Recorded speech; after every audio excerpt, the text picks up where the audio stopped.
શ્રી યમુનાજીની ભક્તિ દ્રઢ કરવા આ 4 વસ્તુને જાણવાનો આપણે પ્રયત્ન કરીએ. સૌથી પહેલા શ્રી યમુનાજીનું નામ યમુના કેવી રીતે પડ્યું?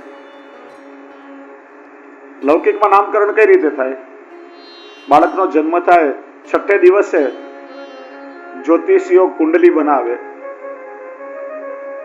અને પછી એની રાશિ કઈ આવે છે, ગ્રહ નક્ષત્ર કેવા છે, એ રાશિ પરથી એનું નામકરણ થાય.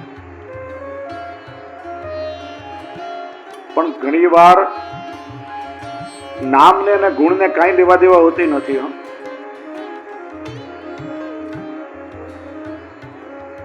નામ હોય પ્રથમ, હંમેશા છેલ્લો આવતો હોય.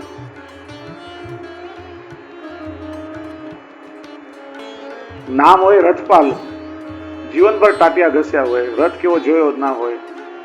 નામ હોય લક્ષ્મીચંદ, ખિસ્સામાં એક કાવડિયું ના હોય.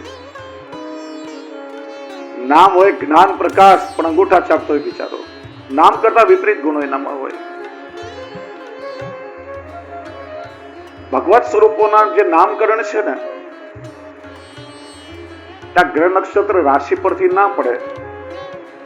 3 પ્રકારે થાય: સ્વરૂપાનુકૂળ, ગુણ અનુકૂળ અને લીલાનુકૂળ.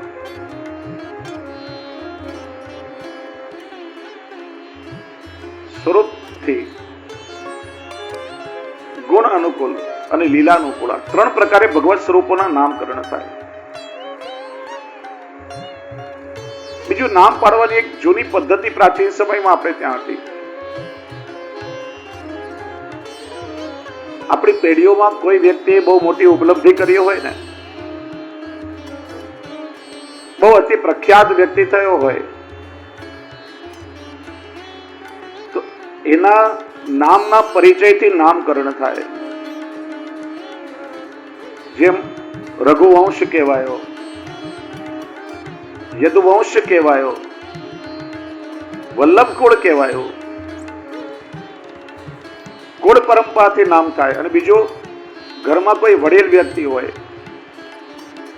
જૂના સમયમાં એના નામ પરથી પણ નામકરણ થતું. પિતા હોય, ભાઈ હોય, પતિ હોય, અથવા કોઈ વડીલ વ્યક્તિ હોય, એના નામને યાદ કરીને પણ નામકરણ થાય. જેમ કે સીતાજી કોણ કહેવાયા? જનક નંદિની. રાધાજીનું એક શું નામ છે? વૃષભાનુ દુલારી. કીર્તિ કુમારી. શ્રી કૃષ્ણને કયા નામથી ઓળખીએ છીએ આપણે? નંદ નંદન, યશોદા નંદન. રામચંદ્રજી દશરથ નંદન, રઘુકુલ નંદન. આ પૂર્વજોના નામના ઓળખાણની એક પરંપરા છે. તો શ્રી યમુના, એમાં એક નામ કયું આવે છે? યમ. અને બીજો શબ્દ છે ઉના, ઉન. તો યમને તો બધા ઓળખતા જ હોય, કારણ કે ડગલે ને પગલે નો ભય આપણને સતાવતો હોય. આમ જરાક ખકડાટ થાય ને તો ભણકારા વાગે, ક્યારે આવશે, ક્યારે લઈ જશે, આમ બધાને નો ડર હોય. યમ એટલે યમરાજ, ધર્મરાજ. અને ઉના એટલે નાના બેન. પિતા આદિત્ય નારાયણ, માતા સંજ્ઞા દેવી. મોટા ભાઈ યમરાજ. આદિત્ય નારાયણના 2 પત્ની છે, સંજ્ઞા અને છાયા. સંજ્ઞા દેવીના કોણ થયા? યમરાજ અને યમુના. અને છાયા દેવીના થયા શનિદેવ. આદિત્ય નારાયણ એટલે ભૌતિક સૂર્ય નહીં, આગળ આપણે જોશું કુલ 12 સૂર્ય છે. આ સૂર્યને પણ તેજ પ્રદાન કરનાર જે આદિત્ય નારાયણ સ્વયં છે. અને બીજી એક પ્રેક્ટિકલ વસ્તુ બતાવું.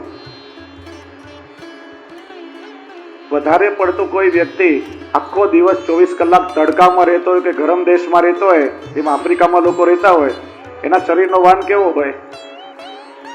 શામ થઈ જાય ને તો સૂર્યનારાયણ કેવા છે? સતત તાપ આપે ને. તમે જો, શનિદેવ પણ શામળા, યમરાજ પણ શામ અને શ્રી યમુનાજી પણ શામ.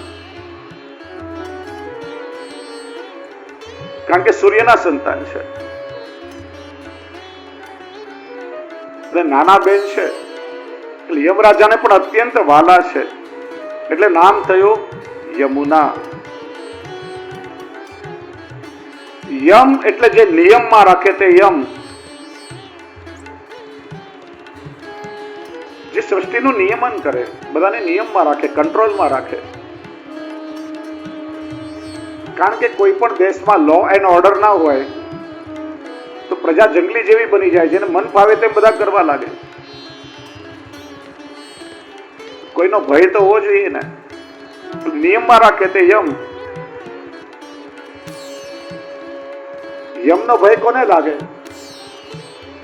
તો કે ધર્મના રાજા છે. જે ધર્મ પ્રમાણે જીવન ન જીવે એને યમનો સતત ભય લાગે. અને ધર્મ પ્રમાણે જેનું જીવન છે એને ક્યારે પણ યમનો ભય લાગતો નથી. વૈષ્ણવનો ધર્મ શું છે? હા, કઈક તો બોલો. ઠાકોરજીની સેવા. અને જે વૈષ્ણવ સતત ભગવત સેવા પરાયણ છે એને ક્યારે યમનો ભય ના હોય. 252 વૈષ્ણવમાં એક માજી થઈ ગયા. 8 વખત યમને પોતાના દ્વારથી પાછો મોકલ્યો. શ્રી ગુસાઈજી એને અષ્ટપદી એવું કહ્યું. એને યમની જરાય બીક નથી, કારણ કે સેવા એનો ધર્મ છે.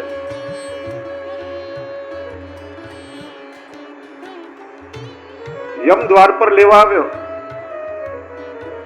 હજી તો મારે આ સેવા બાકી છે, હમણાં તારી સાથે નથી આવું. 8 વખત એને પાછો મોકલ્યો. તો જે ધર્મ પ્રમાણે જીવન જીવે, શાસ્ત્રો કહે છે આપણા કે હજારો વર્ષો સુધી, અનેક જન્મો સુધી જે ધર્મ પ્રમાણે જીવન જીવે,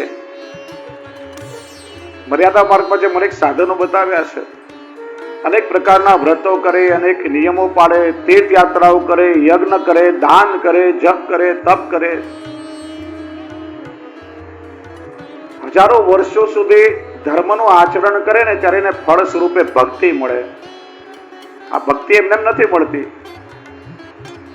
અને આપણને શ્રી વલ્લભની કૃપાથી એમને સાવ મફતમાં મળી ગઈ ને એટલા માટે વેલ્યુ નથી આપણને. બહુ સરળતાથી આપણને મળી ગઈ છે.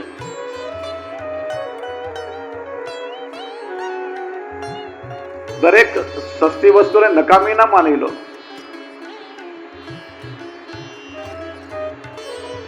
ધર્મ પ્રમાણે જીવન જીવે એટલે યમનો ભય ના હોય.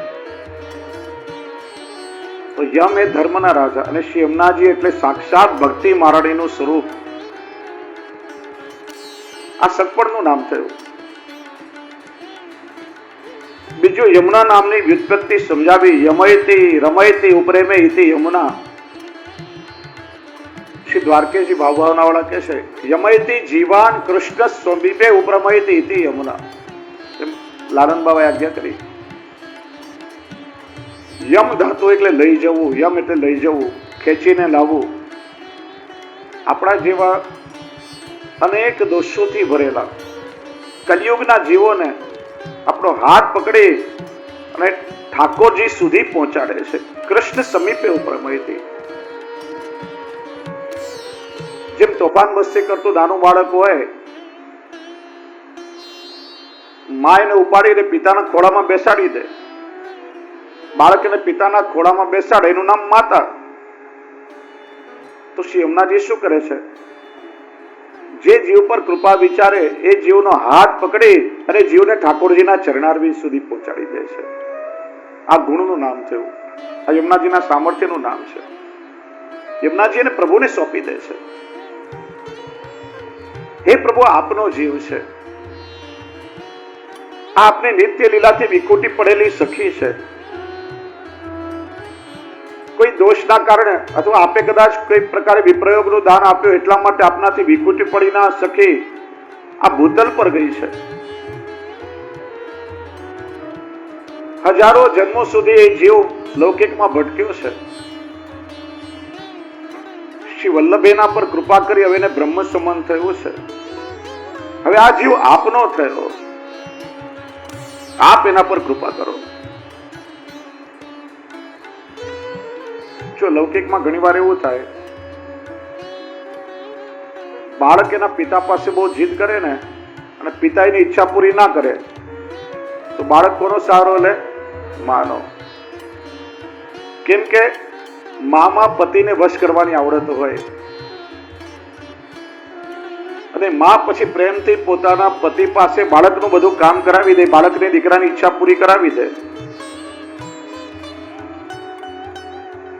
એમ શ્રી યમુનાજી જીવને ઠાકોરજી સુધી પહોંચાડી દે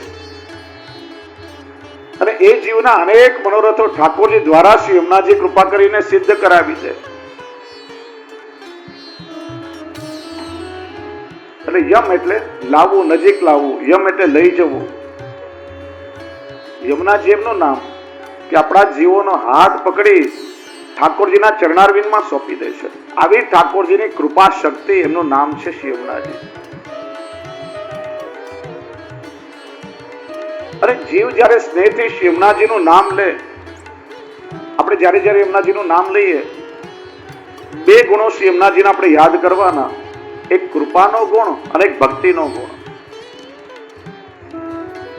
જેમ શ્રી યમુનાજી કૃપા સાગર છે, એમ શ્રી યમુનાજી ભક્તિ સાગર પણ છે. જીવ પર કૃપા પણ કરે છે અને કૃપા કરી અને શ્રી યમુનાજીએ પુષ્ટિ ભક્તિનું દાન પણ જીવને કરે છે. શ્રી મહાપ્રભુજી સમજાવે છે કે શ્રી યમુના નામમાં અપાર સામર્થ્ય રહેલું છે. જીવ જો પ્રતિદિન શુદ્ધ હૃદયથી પ્રસન્ન ચિત્તથી નિત્ય શ્રી યમુનાજીનું ગુણગાન ગાય તો શ્રી યમુનાજીની અસીમ કૃપા એ જીવ પર થાય છે. આપણે બધા યમુનાષ્ટકનો પાઠ તો કરીએ છીએ, પણ કઈ રીતે કરીએ છીએ? નમામિ યમુનામમ સકલ સિદ્ધિ હેતુ મુદા મુરારી પદ પંકજ સ્ફુરદ મંદ રેણુક કટામમ. સુપર ફાસ્ટ ગાડીઓ કરવા ખાતર કરીએ છીએ. ઘણી વાર કરતા કરતા મોઢે આવડી ગયો છે. ઘરનું કામકાજ કરતા, રસોઈ બનાવતા, ખાતા પીતા પણ યમુનાષ્ટકનો પાઠ ચાલ્યા કરે. મનમાં કેટલાય લૌકિક વિચારો પાછા ચાલતા હોય. હોઠ ખાલી નામ લે અને હૈયું મન આપણું બીજે ભટકતું હોય એવા પાઠનું કોઈ ફળ ના મળે. કેટલા લોકોએ તો વૈષ્ણવોએ નિત્ય 5 કે 11 યમુનાષ્ટકના પાઠનો નિયમ લીધો હોય કે આટલા પાઠનો નિયમ લઉં. અને નિયમ આપણે શા માટે લઈએ છીએ? કે નિયમથી જીવનમાં નિયમિતતા આવે. એક સંકલ્પિત વૃત્તિ આપણી રે કે આટલો નિયમ છે ને મારે પૂરો કરવો જોઈએ. આખો દિવસ લૌકિક કામમાં એટલા વ્યસ્ત રહ્યા અને નિયમ લઈ લીધો છે, હવે છુટકારો નથી, ગમે તેમ 11 પાઠ પૂરા કરવા જ પડશે. આવી રીતે પાઠ કરવાથી કઈ ફળ ના મળે.